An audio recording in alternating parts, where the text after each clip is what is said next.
बिस्मिल्लाहिर्रहमानिर्रहीम। अस्सलाम वालेकुम। उम्मीद करता हूँ आप सब खैर आफियत से होंगे, जहाँ भी होंगे अपने अहल खाना समेत खुश भी होंगे। हम आज के इस व्लॉग में हम बात करेंगे अवामी मज़ाहमत के हवाले से बहुत सी चीज़ें आपके सामने रखी हैं। नाज़रीन इकराम, अगर हुकूमतें अपने इदारों की वजह से ताकतवर और मजबूत होती रही हैं तो आवाम ने भी अपने मुतालबात और हकूक़ के लिए मुख्तलिफ मज़ाहमती तरीक़ों को मौसर तरीक़ा से इस्तेमाल किया है। हिंदुस्तान में अवामी मज़ाहमत का जो एक तरीका इस्तेमाल किया जाता था वो धरना कहलाता था। ख़ास तौर से ये तरीका मुज़ाहमत फ़ौज में इस्तेमाल होता था, क्योंकि अंग्रेज़ों की हुकूमत से पहले फ़ौजियों को बाकायदा तनख्वाह देने का एक रिवाज नहीं था। फ़ौजी जब तंग आ जाते थे और उनके सामने और कोई दूसरा रास्ता नहीं रहता था तो वो अपने सिपा सलार या कमांडर के खैमा के सामने धरना दे बैठते थे। इस तरीका कार में ना तो किसी को खैमा में जाने दिया जाता था और ना बाहर आने दिया जाता था। नतीजा ये होता कि वो मजबूर होकर उनको तनख्वाह का कुछ हिस्सा देने पर रजामंद हो जाता था। धरना का ये तरीका मौजूदा सियासत में घिराव की शक्ल में आया। ख़ास तौर से साबका मशरक़ी पाकिस्तान की सियासत में मौलाना भाषानी ने इस तरीका को कामयाबी से इस्तेमाल करते हुए वज़ीरों और इंतज़ामिया के अफसरों का घिराव किया। अब ये लफ्ज़ हमारी मौजूदा सियासी ज़बान का एक हिस्सा बन गया है और जब भी कोई सियासी जमात हुकूमत के ख़िलाफ़ तहरीक चलाती है तो इस्लामाबाद में पार्लियामेंट का घिराव करने की धमकी देती है। अंग्रेज़ी ज़बान में किसी से तमाम रिश्तों का मनक़ता कर दिया जाए तो उसके लिए अब बाइकआउट का लफ्ज़ इस्तेमाल होता है। इसकी तारीख़ भी बड़ी दिलचस्प है।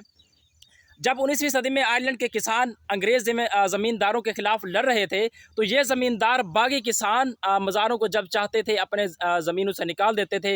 लिहाजा इनके इस रवैये के ख़िलाफ़ अहले आयरलैंड ने लैंड लीग नामी एक जमात बनाई, जिसमें यह फ़ैसला किया गया अगर कोई ज़मींदार अपने मज़ारों को ज़मीन से निकाले तो उसके यहाँ फिर कोई काम ना करे। इस फैसला के बाद पहला अंग्रेज़ ज़मींदार जिसने अपने मज़ारों को बेदखल किया उसका नाम कैप्टन बाइकआउट था। चूँकि इसका बाइकआउट किया गया उसने इसका नाम अब इन मायनों में इस्तेमाल होने लगा। एहतजाज का एक और कदीम तरीका हड़ताल का है। ये एक पुरअमन तरीका था कि जब भी लोग हुक्मरानों के जुल्म से तंग आ जाते थे तो उसके इजहार का एक तरीका ये था कि तमाम कारोबार बंद कर दिया जाता था, दुकानों को ताले लगा दिए जाते थे और लोग खामोशी से घरों में बैठ जाते थे। कारोबार के बंद होने से माशरा का हर पद मुतासर होता था। इसलिए हुकूमत कोशिश करती कि किसी तरीके से हड़ताल को ख़त्म कराया जाए ताकि कारोबार ज़िंदगी मामूल के मुताबिक चल सके। इस सिलसिला में ये बात काबिल ज़िक्र है कि अंग्रेज़ों की आमद से पहले हड़ताल को सिंध में हिंदू ताजर तबका अपने मुतालबात मनाने के लिए इस्तेमाल करता था, लेकिन इनकी ये हड़ताल इस वजह से कामयाब होती थी क्योंकि तमाम कारोबार इनके पास था। इसलिए जब भी हड़ताल करते थे तो शहर और गाँव की हर दुकान बंद हो जाती थी, जिसकी वजह से हुकूमत और इंतज़ामिया इस बात पर मजबूर होती थी कि वो इनसे गिरफ्त-ओ-शनीयत करके इनके मुतालबात को सुने और इनसे कोई ना कोई मुआहदा करे। मौजूदा दौर में हड़ताल को इस मौके पर इस्तेमाल किया जाता है कि जहां हुकूमत पर दबाव डालना मकसूद होता है, क्योंकि अब कारोबार के बंद होने से आम जिंदगी मुतासर नहीं होती बल्कि उससे हुकूमत को माली तौर पर भी नुकसान होता है। तो इसलिए सियासी जमात हड़ताल के हरबे को इस्तेमाल करके हुकूमत को कमज़ोर करती है। मज़ाहमत का एक और तरीका जो है वो स्ट्राइक का है। इसका इस्तेमाल अव्वल ट्रेड यूनियन ने किया, क्योंकि सरमायादारी में सबसे ज़्यादा इस्तेसाल मज़दूर का होता था। इसलिए उन्होंने जब अपनी यूनियन बनाई और उसके ज़रिए अपने हकूक़ की हिफाजत की तो उन्होंने स्ट्राइक को भी इस्तेमाल किया ताकि फैक्ट्री में काम बंद करके मालिक को भी नुकसान पहुंचाया जाए, जिसकी वजह से वो मजबूर होकर इनके मुतालबात तस्लीम कर रहे।